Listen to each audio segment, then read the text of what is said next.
달콤한 말씀, 행복한 하루, 10월 7일 수요일 아침 말씀 묵상을 시작하도록 하겠습니다. 오늘 우리가 함께 나누실 하나님의 말씀은 고린도 후서 9장 1절에서 15절까지의 말씀입니다. 성도를 섬기는 일에 대하여는 내가 너희에게 쓸 필요가 없나니 이는 내가 너희의 원함을 알미라. 내가 너희를 위하여 마게도니아인들에게 아가야에서는 1년 전부터 준비하였다는 것을 자랑하였는데 과연 너희의 열심이 퍽 많은 사람들을 분발하게 하였느니라. 그런데 이 형제들을 보낸 것은 이 일에 너희를 위한 우리의 자랑이 헛되지 않고 내가 말한 것 같이 준비하게 하려 함이라. 혹 마게도니아인들이 나와 함께 가서 너희가 준비하지 아니한 것을 보면 너희는 고사하고 우리가 이 믿던 것에 부끄러움을 당할까 두려워하노라. 그러므로 내가 이 형제들로 먼저 너희에게 가서 너희가 전에 약속한 연보를 미리 준비하게 하도록 권면하는 것이 필요한 줄 생각하였노니 이렇게 준비하여야 참 연보답고 억지가 아니니라. 이것이 곧 적게 심은 자는 적게 거두고 많이 심은 자는 많이 거둔다 하는 말이로다. 각각 그 마음에 정한 대로 할 것이요 인색함으로나 억지로 하지 말지니 하나님은 즐겨내는 자를 사랑하시느니라. 하나님이 능히 모든 은혜를 너희에게 넘치게 하시나니 이는 너희로 모든 일에 항상 모든 것이 넉넉하여 모든 착한 일을 넘치게 하려 하심이라. 기록된 바 그가 흩어 가난한 자들에게 주었으니 그의 의가 영원토록 있느니라 함과 같으니라. 심는 자에게 씨와 먹을 양식을 주시는 이가 너희 심을 것을 주사 풍성하게 하시고 너희 의의 열매를 더하게 하시리니 너희가 모든 일에 넉넉하여 너그럽게 연보를 함은 그들이 우리로 말미암아 하나님께 감사하게 하는 것이라. 이 봉사의 직무가 성도들의 부족한 것을 보충할 뿐 아니라 사람들이 하나님께 드리는 많은 감사로 말미암아 넘쳤느니라.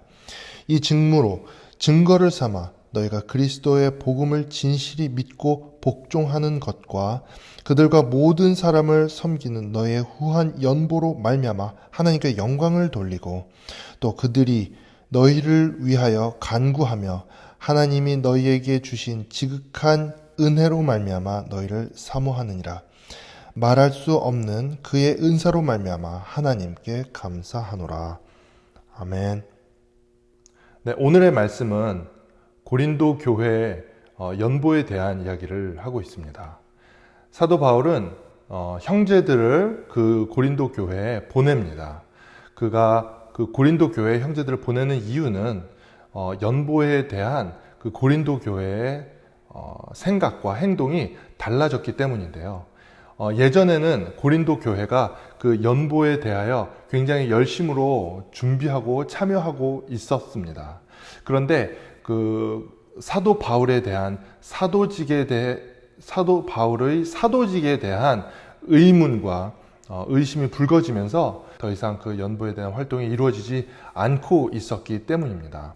그래서 오늘 말씀에 보시면 사도 바울은 3절에 이 형제들을 보낸 것은 이 일에 너희를 위한 우리의 자랑이 헛되지 않고 내가 말한 것 같이 준비되게 하려 함이라. 이렇게 해서 이전부터 준비하던 것과 같이 다시 이 고린도 교회가 그 연보를 준비하게 하려 하는 것입니다. 이 연보는 사실 바울이 예루살렘 교회에 전달하려고 했던 연보입니다. 이 연보에 대해서는 고린도 교회뿐만 아니라 이 고린도 교회가 준비한다는 그 이야기를 바울이 자랑스럽게 또 다른 교회에 전파하면서 다른 교회들도 도전을 받아서 또 열심히 준비하고 있었던 것이죠. 그렇게 해서 이렇게 바울이 다른 교회들로 하여금 그 마음을 갖게 하고 또 다들 연보에 참여하고 있는데 막상 고린도 교회에 갔는데 그 연보가 준비되어 있지 않으면 어떻게 하겠느냐. 그래서 내가 형제들을 보내어서 너희들이 다시 그 연보의 활동을 연보의 준비를 하게 하는 것이다. 이렇게 이야기하며 그들의 마음 가운데 고린도 교회 사람들의 마음 가운데 다시 연보를 할 수 있도록 준비시키는 그런 내용입니다. 6절서부터 이 연보를 어떻게 해야 하는지에 대해서 이야기하고 있습니다. 이 연보, 헌금에 대해서는 기본적인 성경적, 영적 원리가 있습니다. 그것은 적게 심은 자는 적게 거두고 많이 심은 자는 많이 거둔다는 아주 자연스러운 원리가 이 연보, 헌금이라는 것에도 그런 그 영적인 원리가 그대로 심겨져 있는 것입니다. 첫째로는 가장 중요한 것은 각각 그 마음에 정한 대로 할 것이요 인색함으로나 억지로 하지 말라. 하나님은 즐겨내는 자를 사랑하시느니라 이렇게 이야기하고 있습니다. 우리가 모든 종교적 활동, 우리가 교회를 다니면서 해야 되는 일들이 억지로 하게 될 경우에 이 모든 것들은 은혜가 되지 않고 율법이 되는 것이죠. 그래서 우리가 하는 헌금 생활도 마찬가지입니다. 우리가 헌금을 억지로 내는 것은 하나님께서 기뻐 받으시는 것이 아닙니다. 하지만 우리가 마음에 정하고 그것을 기쁨으로 할 때, 그리고 후히하고 넉넉히 할 때 하나님께서는 그 은혜를 더 풍성하게 해 주신다는 것이 이 성경적 원리라는 것을 오늘 우리가 이 말씀을 통해서 볼 수 있는 것이죠. 특별히 하나님께서는 연보를 하고자, 헌금을 하고자 하는 사람들에게 넉넉히 채우신다는 것을 우리가 믿어야 합니다. 오늘 말씀 8절에 보시면 하나님이 능히 모든 은혜를 너희에게 넘치게 하시나니 이는 너희로 모든 일에 항상 모든 것이 넉넉하여. 그리고 10절에 보시면요, 심은 자에게 씨와 먹을 양식을 주시는 이가 너희 심을 것을 주사 풍성하게 하시고, 이렇게 이야기하고 있습니다.